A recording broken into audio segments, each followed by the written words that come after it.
Namaste.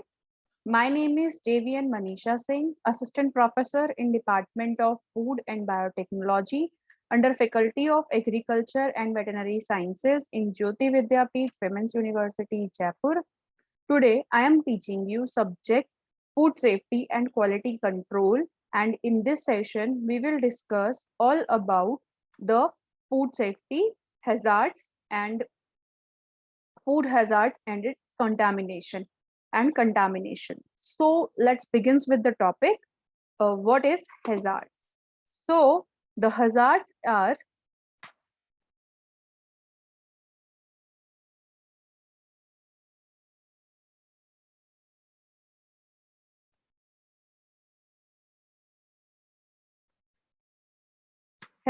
is basically the potential for harm. A hazard is often associated with a condition or activity that can cause undesired consequences such as injury or illness if left uncontrolled. Okay, so basically, a hazard can cause harm or adverse health effects to the individual or to the organization as property or equipment losses. So, types of hazard. First is the chemical hazard. Chemicals can affect the skin by contact, and chemicals can also enter our body either through the inhalation or by digestive system. If air is contaminated with chemicals, vapor, mist, or dust, the accumulation of chemicals in or on our body will cause acute, that is immediate effect, or chronic, that is a long-term effect. Okay. So next hazard is a physical hazard. Physical hazard will cause injury risk on our body, and this category includes the hazards from working in confined spaces, being hit by flying objects, catch in explosions, and hurt by collapsing machinery, and falling from heights and tripping on obstacles. Third is biological hazards, or you can say biohazards, that basically refers to a biological substances that pose a harm to the health of living organisms. And sources of biological hazards may include the insects, bacteria, fungi, plants, worms, animals, and viruses. These sources can cause a variety of health effects ranging from skin irritation and allergies to infections, cancer, and so on. Fourth one is ergonomic hazards. Ergonomic hazards refer to workplace conditions that pose the injury of a risk of injury to the musculoskeletal system of the worker. These injuries can be caused by performing repetitive and forceful movement and awkward postures that arise from improper work method and improperly designed workstations, tools, and equipments. Next hazard is the noise hazards. Excessive noise can disrupt concentration, interfere with communication, and result in loss of hearing. And high impact noises are particularly damaging, and noise can also mask out signals and affecting communication with others. So what is hazard analysis? Hazard analysis, first step is a process to use, assess risk, and the process of recognizing hazard that may arise from a system or its environment and analyzing their potential causes. And result of a hazard analysis is basically identification of different type of hazards. Okay, so why hazard analysis is important?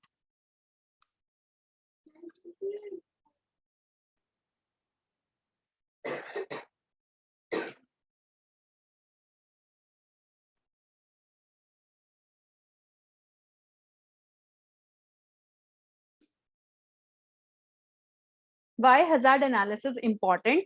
So importance is to train workers how to do their job safely, and policies and procedure improve for that, and investigate the accidents, which increases the quality and decreases the injury rate. Okay, so identify what personal protective equipments you need to require. So hearing protection for the noise hazard, that will lead to body protection. Then eye protection and food protection and material handling aids were provided. Then hand protection and respiratory protection is given to the employees. Next is the hazard analysis procedure. Examine the job and determine the components, identify tasks likely to present hazards, identify the S and access the hazards, and determine and devise controls measures, develop safe work procedures if hazards cannot be eliminated. Next is how to identify and analyze hazard. First of all, you have to identify the hazard. Identify the hazards of each step. For each hazard, ask what can go wrong, what are the consequences, and how could it arise, what are the other contributing factors, and how likely is it that the hazard will occur. Next is the hazard analysis methods. Hazard may be realized and unrealized. Realized hazard has happened in the past and can therefore be identified from experience. And unrealized hazard is a potential for a hazardous situation that has not happened yet but can be recognized by analyzing the characteristic of an environment or the failure modes of equipment item. Next is the hazard analysis method include the process hazard analysis, event tree analysis, failure modes and effect analysis, fault tree analysis, cause consequence diagram, and hazard and operability studies. In process hazard analysis, it is basically a systematic method designed to identify and analyze hazards associated with the processing or handling of highly hazardous material. And process hazard analysis analyzes basically the potential causes and consequences of fires, explosions, and releases of toxic chemicals, the equipment, instrumentation, human action, and other factors which might affect the process. The most hazardous process are first. The most hazardous process must evaluated first, and all process hazard analysis must completed as soon as possible, and process hazard analysis must be updated at least every years. Next is the event tree analysis, or you can say ETA. ETA defines the consequential events which flow from the primary initiating event, and event trees are used to investigate the consequences of loss-making events in the order to find ways of mitigating rather than preventing losses. Third is failure modes and effect analysis, FMEA, basically to identify which failure in a system can lead to undesirable situation, particularly suited to electrical and mechanical processes, and result are strongly dependent on analysts' understanding of the failure modes, and effects of failure modes can be quantified. Okay. Next is fault tree analysis, and to evaluate the economic justification for carrying out improvement to a system, FTA works back from the undesired or top event to the contributing causes, basically backward reasoning logic techniques to identify the causes of top event. Okay, the next is the cause consequence analysis, or you can say CCA. It is basically proving to be a very useful tool to depict and maintain an up-to-date real-time working risk management system enthralled in daily operation, for example, operational, and these diagrams combine the inductive and deductive reasoning of logical diagrams to identify the basic causes and consequences of potential accidents. Okay. So next is the hazard and operability study, or HAZOP, a structured and systematic method that identifies the equipment that is being used in a way that it was not designed to be and which might create hazards and operational problem.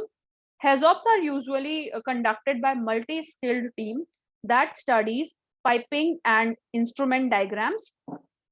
Each pipeline and vessel is evaluated for certain limitations and deviations in flow, temperature, pressure, etc.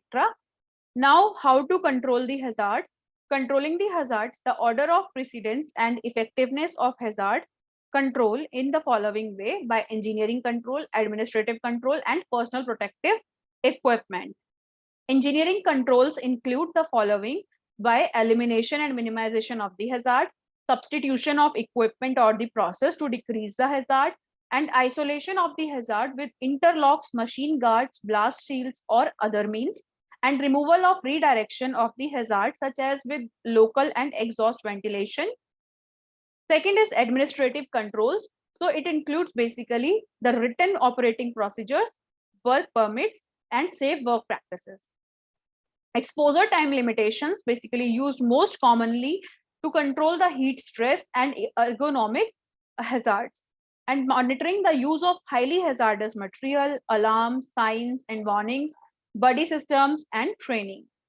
Third is personal protective equipment. So PPE is acceptable as a control method in the following circumstances: when engineering controls are not feasible or do not totally eliminate the hazard while engineering controls are being developed, and when safe work practices do not provide sufficient additional protection, and during emergencies when engineering controls may not be feasible.